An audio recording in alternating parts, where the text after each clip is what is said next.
አርዕስተ ዜና። በመተማ ወረዳ እገታና የንጹሃን ግድያ ተጠናክሮ ቀጥሏል። በዝርዝር እናነሳዋለን። በትግራይ ክልል የፌዴራሉ መንግስት ወታደራዊ ከበባ እያደረገ ነው ሲል ህወሓት አቤቱታ አቀረበም።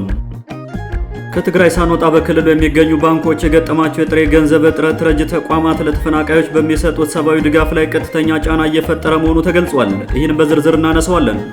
ሰላም ጤና ይስጥልን ውድ አድማጭ ተመልካቾቻችን፣ በመከታተል ላይ የምትገኙ ጃኖ ቅማንት ሚዲያ ነው። አርዕስቶችን በማስቀደም የሰዓቱን ዜናዎቻችን ጀምረናል። ወደ ዝርዝሩ እናልፋለን። አብራችሁን ቆዩ።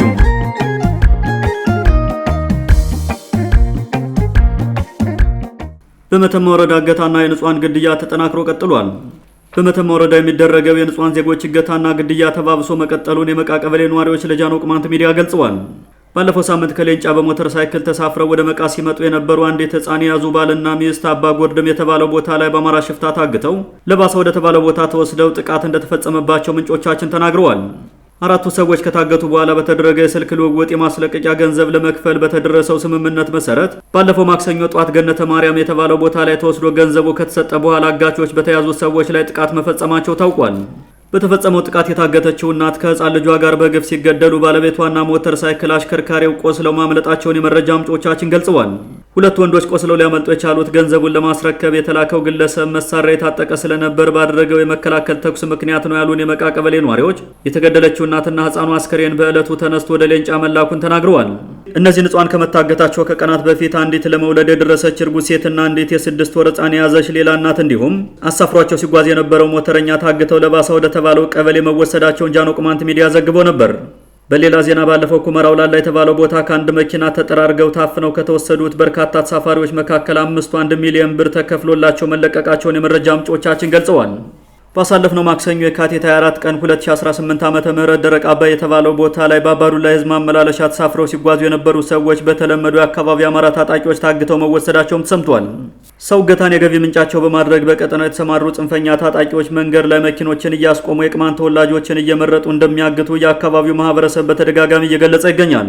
በቀጠናው በሰፈነው ስርዓት አልበኝነትና መንግስት የለሽነት ምክንያት ዜጎች ከቦታ ቦታ መንቀሳቀስ አለመቻል ብቻ ሳይሆን ታግተው ገንዘብ ከከፈሉ በኋላ መለቀቅ አልቻሉም ተብሏል። የምዕራብ ጎንደር የተባለውን የጨረቃ ዞንና መተማ ወረዳ የተባለውን መዋቅር የሚመሩት ጽንፈኛ ባለስልጣናት በቀጠናው ከተሰማራው ነብሰ ገዳይና ሰው አጋሽ ጽንፈኛ ታጣቂ ጋር በመመሳጠር ቅማንቶችን ለይተው ለማሳገት እንዲመቻቸው ከገንዳዋ እስከ ነጋዴ ባህር ያለውን መንገድ ያለ ጥበቃ ትተውታል ሲሉ የመቃ ነዋሪዎች ተናግረዋል። በአሁኑ ሰዓት የተፈጠረውን ክፍተት ሁሉ በመጠቀም የአማራ ጽንፈኛ ባለስልጣናት ቅማንትን እያሳገቱና እያስገደሉ ለማስለቀቅ እየሰሩ በመሆኑም ቅማንቶች ወደ የትኛውም አካባቢ የሚያደርጉትን ጉዞ ለጊዜው እንዲያቆሙ ወይም በጥንቃቄ እንዲያደርጉ ምክር ሀሳብ ቀርቧል። የመቃና ኳቤርሎም የቀበሌ ነዋሪ ቅማንቶች ሰዎች የሚታገቱባቸውን ቦታዎች በተደራጀ መንገድ በመጠበቅ ሊፈጠር የሚችለውን የእገታ አደጋ መቀነስ ይቻላል ሲሉ በርካቶች አስተያየት ሰጥተዋል።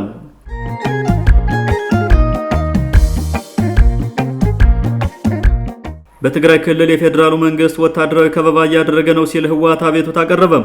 በአንድ ባለስልጣኑ በኩል ለፈረንሳዩ የዜና ድርጅት አጃንስ ፍራንስ ፕሬስ መልእክቱን ያስተላለፈው ህወሓት ከተለያዩ ሀገሪቱ ክፍሎች ወታደሮቹን እየሰበሰበ በትግራይ ድንበር አካባቢ እያስገባ ያለው የፌዴራሉ መንግስት ጦርነቱን ለመጀመር ዝግጅቱን ጨርሷል ብሏል።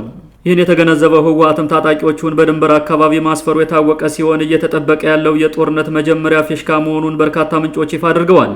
በስልጣን መበሳበስ ምክንያት ፈራርሶ ከወደቀው ኢህአዴግ የተባለ ፓርቲ ውስጥ ተፈልፍለው የተፈጠሩት ህወሓትና በብልጽግና ስም የቆመው ኦህዴድ በማይፈታ ጠላትነት ተፈራርጀው ከዚህ በፊት ያደረጉት አውዳሚ ጦርነት ሳይበቃቸው ዘንድሮም ለሁለተኛ ዙር ሊዋጉ በዝግጅት ላይ መሆናቸው አሳፋሪ ነው ተብሏል። በሴራ ፖለቲካ ድብብቆች ጨዋታ እርስ በርስ የሚቀላለዱት ህወሓትና የበለጸገው ኦህዴድ በየሚዲያው እየወጡ የሚያስተላልፉት መልእክት ሰላም ወዳድ ቢያስመስላቸውም በውስጣቸው የተሸከሙት የባላንጣነት መራር ጥላቻ ሀገሪቱን ከማፍረስ የሚመለስ አይደለም ሲሉ በርካቶች ይገልጻሉ። የአሁኑ ጦርነት እንደከዚህ ቀደሙ በሁለቱም ወገን የሚደረግ ደመነፍሳዊ የመንጋ ህዝባዊ ድጋፍ አይኖረውም የሚሉ አስተያየት ሰጪዎች በዚህኛው ጦርነት የሚከብና የሚከበብ ሳይኖር ፊት ለፊት ብቻ ጦርነቱ ተካሂዶ አሸናፊውና ተሸናፊ የሚለይ ይሆናል ሲሉ ተናግረዋል። የብልጽግና መንግስት ህዝቡን በቀጥታ ህወሓትን ለመውጋት በሚል ፕሮፓጋንዳ ሰርቶ መዝመት አዋጭ ስላልነበር አሰብ ለማስመለስ በሚል ስብከት ያለ ከልካይ የፈለገውን ወታደር እንዲያሰለጥንና ጦር መሳሪያ እንዲያስገባ ማድረጉ ታውቋል። በህወሓት በኩልም በርካታ ዝግጅት የተደረገ ሲሆን በዚህኛው ጦርነት ህወሓት ትልቅ ድጋፍ የሚያገኘው ከህዝቡ ሳይሆን እንደ ኤርትራ፣ ሱዳንና ግብጽ ካሉ ሀገራትና ከሀገር ውስጥ አማጽያን ቡድኖች ነው ተብሏል። በመጀመሪያው አውዳሚ የሁለት ዓመታት ጦርነት በደረሰው ሰብአዊና ቁሳዊ ኪሳራ እንዲሁም ስነልቦናዊ ስብራት ክፉኛ ቀውስ ውስጥ የገባው የትግራይና የኢትዮጵያ ሕዝብ በምንም መንገድ ቢሆን የሁለቱን ተረፈ ኢህአዴግ ጥጋበኞች ጦርነት እንደማይደግፍ ይገመታል። ሕዝቡ እነዚህን ሁለት ጥጋበኞች እንዳይዋጉ የሚያደርግበት አንዳች የሕግ ተፈጻሚነት ስለሌለ ወይንም ሕገ መንግስታዊ መብቱ ተነጥቆ በእነዚህ ሁለት ጦረኞች እጅ ስለገባ እንጂም አቅሙና ስልጣኑ ቢኖረው ይህን ጦርነት ከወዲሁ ያስቆመው ነበር ተብሏል። በአሁኑ ሰዓት ጦርነቱ ከተጀመረ በመካከለኛው ምስራቅ በተፈጠረው የሀያላን ሀገራት ጦርነት ምክንያት ዓለም አቀፍ ትኩረት ስለሚነፈገው የከፉ ውጤቶችን ይዞ ሊመጣ ይችላል ሲሉ የዘርፉ ባለሙያዎች እያስጠነቀቁ ይገኛሉ። በሌላ በኩል ለውጭ ጣልቃ ገብነት ሰፊ ዕድል መክፈቱን ከወዲሁ መገመት እንደሚቻል የሚገልጹ ወገኖች ሁለቱም አካላት ወደ ጦርነት እየገቡ ያሉት የየራሳቸውን ህዝባዊ ደጀንና ጉልበታቸውን ተማምነው ሳይሆን ከበስተጀርባ ያሰለፏቸውን የውጭ ኃይሎች በመመካት ነው ብለዋል። ለሀገርና ለህዝብ ቅንጣት ክብር የሌላቸው ሁለቱ ተረፈ ኢህአዴጎች በፖለቲካ ስልጣን ጥማት በመታወራቸው በምንም መንገድ ቢሆን ወደ ሰላማዊ ውይይት ስለማይመጡ ጦርነቱ ሊቆም አይችልም ተብሏል።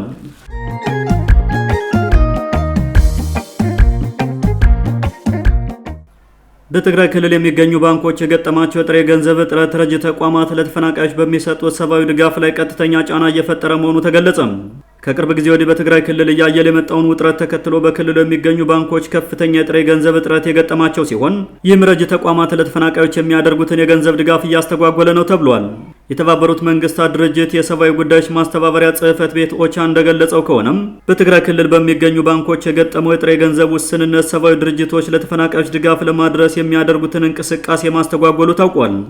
በትግራይ ክልል የሚገኘው የተባበሩት መንግስታት ድርጅት የሰብአዊ ጉዳዮች ማስተባበሪያ ጽሕፈት ቤት ኦቻ ንዑስ ቢሮ ትላንት መጋቢት 25 ቀን 2018 ዓ.ም በመቀሌ ከተማ ከጊዜው አስተዳደሩና ከሌሎች የሚመለከታቸው አካላት ጋር በባንኮች የተፈጠረውን የጥሬ ገንዘብ ችግር ተከትሎም ለተፈናቃዮች በሚደረገው እርዳታ ላይ እየደረሰ ያለውን ጫና በተመለከተ መወያየታቸውን የትግራይ ቴሌቪዥንን ጨምሮ ሌሎች የክልሉ ሚዲያዎች ዘግበውታል። ሰብአዊ ድርጅቶች ባንኮች ላይ የተፈጠረው የጥሬ ገንዘብ እጥረት በክልሉ ለሚገኙ የአገር ውስጥ ተፈናቃዮች ድጋፍ እንዳይሰጡ አቅማቸውን ገድቦታል፣ የአሰራር ችግርም ገጥሟቸዋል ያሉት በትግራይ የሚገኘው የኦቻ ንዑስ ቢሮ ኃላፊ ሎኮጆ ፒተር ችግሩ እየተፈጠረ ያለው አብዛኛው ለጋሽ ሀገራት የሚሰጡትን ድጋፍ እየቀነሱ ባሉበት ወቅት መሆኑ ሁኔታዎችን ይበልጥ ውስብስብ አድርጓቸዋል ብለዋል። ኃላፊው አክለውን በክልሉ የሚገኙ አንዳንድ ረጅ ተቋማት የተፈጠረውን የጥሬ ገንዘብ እጥረት ለመቅረፍና የተፈናቃዮችን ችግር ለማስታገስ ፌዴራል ድረስ ሄደው ጥሬ ገንዘብ ማምጣት ጀምረዋል ሲሉ ተደምጠዋል። ኦቻ ከክልሉ አደጋ ስጋት ስራ አመራር ባለስልጣናት ጋር ባደረገው ውይይት አብረው የተገኙት የጊዜያዊ አስተዳደሩ ፕሬዝዳንት ታደሰ ወረደ በበኩላቸው በርካታ ተፈናቃዮች በምግብ፣ በመድኃኒት፣ በመጠለያና ክትባት አገልግሎት እጥረት ሳቢያ በአስቸጋሪ ሁኔታ ውስጥ እንደሚገኙ ገልጸው ተፈናቃዮችን ወደ ቀደመ ቀያቸው ለመመለስና ሕይወታቸውን እንዲገነቡ ለመርዳት አስተዳደራቸው የሀብት ማሰባሰብ ንቅናቄ መጀመሩን ተናግረዋል። ይህ የሀብት ማሰባሰብ ንቅናቄ በተፈናቃይ ስም ህወሓት በትጥቅና ስንቅ አቅሙን ለማጠናከር የፈጠረው ዘዴ ነው በሚል ከተለያዩ የትግራይ ልሂቃን ተቃውሞ እንደገጠመውም አይዘነጋም።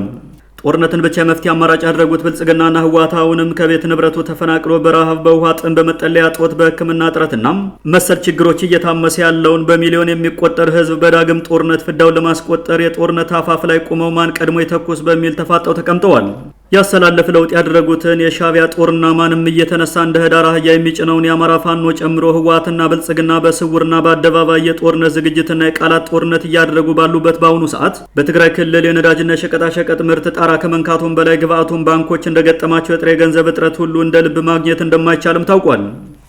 ውድ አድማጮቻችን ለዛሬ የነበሩት ዘገባዎችን ይመስሉ ነበር። መልካም ጊዜ ሁላችሁ